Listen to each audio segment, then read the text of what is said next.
Bersyukur untuk damai sejahtera yang Tuhan selalu taruh dalam hati kita.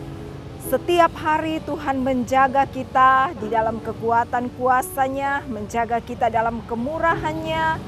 Hingga pagi hari ini kita ada, kita sehat, semua hanya karena kasih Tuhan. Bersama-sama kita akan merenungkan kebenaran firman Tuhan di dalam Efesus pasal 6 ayat yang ke-10 sampai ayat yang ke-11. Firman Tuhan berbunyi demikian.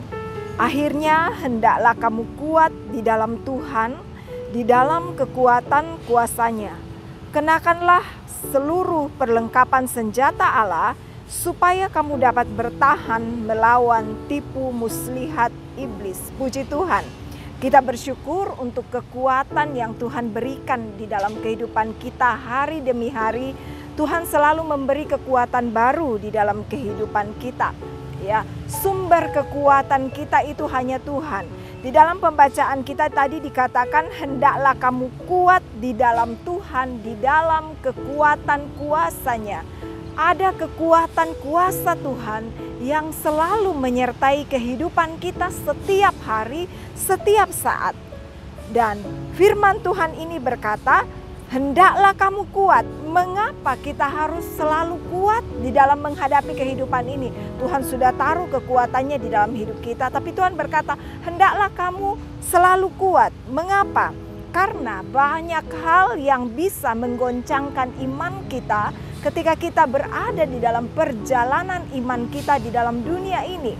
Dalam ayat yang ke-11 tadi dikatakan bahwa kenakanlah seluruh perlengkapan senjata Allah supaya kamu dapat bertahan melawan tipu muslihat iblis. Ternyata iblis itu dikatakan berjalan keliling seperti singa yang mengaum. Dia ingin melemahkan kita, dia ingin menggoncangkan iman kita. Puji Tuhan, hari ini hal yang bisa menggoncangkan iman kita yang pertama adalah tipu muslihat iblis. Yang kedua, yang bisa menggoncangkan iman kita adalah tantangan kehidupan. Mungkin itu sakit penyakit, mungkin itu penderitaan, kekurangan, atau apapun yang kita hadapi bisa saja menggoncangkan iman kita. Tetapi pagi hari ini firman Tuhan datang kepada kita, hendaklah kamu kuat di dalam Tuhan. Di dalam Alkitab ada sebuah perumpamaan yang disampaikan di dalam Matius pasal 7 ayat 24 sampai ayat yang ke-28. Saya akan bacakan, di sana dituliskan, setiap orang yang mendengar perkataanku ini dan melakukannya, ia sama dengan orang yang bijaksana yang mendirikan rumahnya di atas batu. Kemudian turunlah hujan dan datanglah banjir, lalu angin melanda rumah itu. Tetapi rumah itu tidak roboh sebab didirikan di atas batu. Puji Tuhan. Ada sebuah rumah yang digambarkan didirikan di atas batu.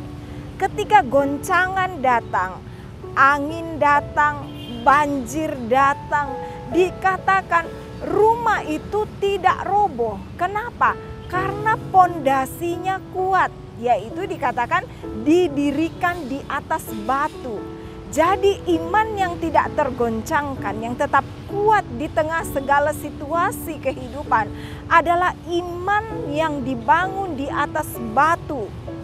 Yang kedua, dalam perumpamaan ini dituliskan, orang yang mendengar perkataanku tetapi tidak melakukannya, ia sama dengan orang yang bodoh yang mendirikan rumahnya di atas pasir. Jadi orang yang mendengar firman tetapi tidak melakukan dikatakan sama dengan orang yang bodoh yang mendirikan rumah di atas pasir.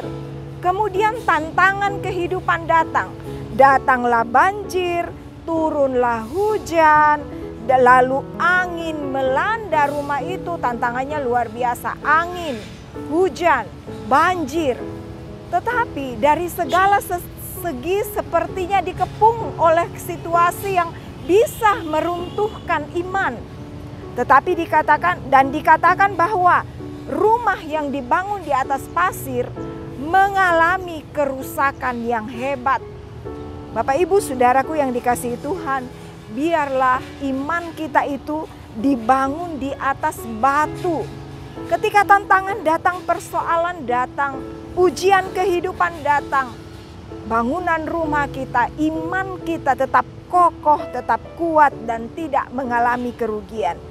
Batu itu adalah Kristus. Saya akan bacakan Yesaya 28 ayat 16. Sebab itu beginilah firman Tuhan Allah, sesungguhnya aku meletakkan sebagai dasar di Sion sebuah batu, batu yang teruji, sebuah batu penjuru yang mahal, suatu dasar yang teguh. Siapa yang percaya tidak akan gelisah. Biarlah iman kita bangun di atas pondasi yang kuat, yaitu Kristus, yang akan terus menopang kita dengan kekuatan kuasa-Nya. Sehingga ketika tantangan datang, iman kita tidak akan roboh, kita tidak akan jatuh, kita tidak akan kemudian mengalami kelemahan di dalam kehidupan ini. Di dalam terjemahan lama, kata yang dikatakan siapa yang percaya tidak akan gelisah, di sana dituliskan siapa yang percaya tidak akan dipermalukan. Jadi ketika kita percaya kepada Yesus, kita akan ditopang, kita akan diberi kekuatan, kita akan ditolong, kita tidak akan dipermalukan, kata firman Tuhan.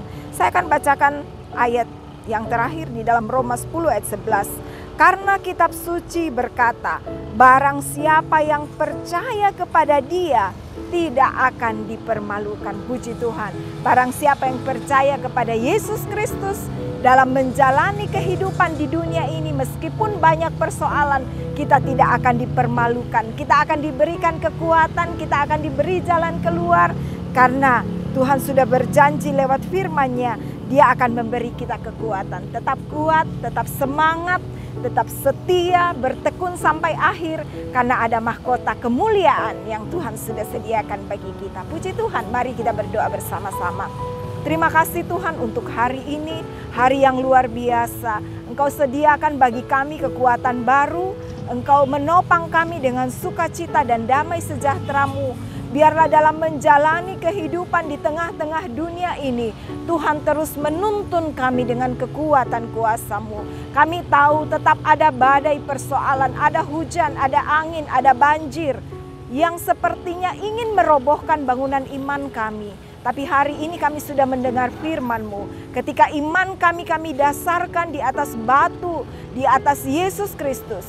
Siapa yang percaya kepada Yesus tidak akan dipermalukan. Kami percaya firman-Mu dan kami akan jalani hari-hari hidup kami dengan terus berpegang kepada Yesus Kristus, sumber kekuatan dan sumber kemenangan kami. Kami percaya hari ini hari penuh kemenangan, hari ini hari yang diberkati, hari ini luar biasa, kami ditolong, ditopang oleh Tuhan. Terima kasih Bapa, kami sudah berdoa dan bersyukur dalam nama Tuhan Yesus Kristus. Haleluya, amin.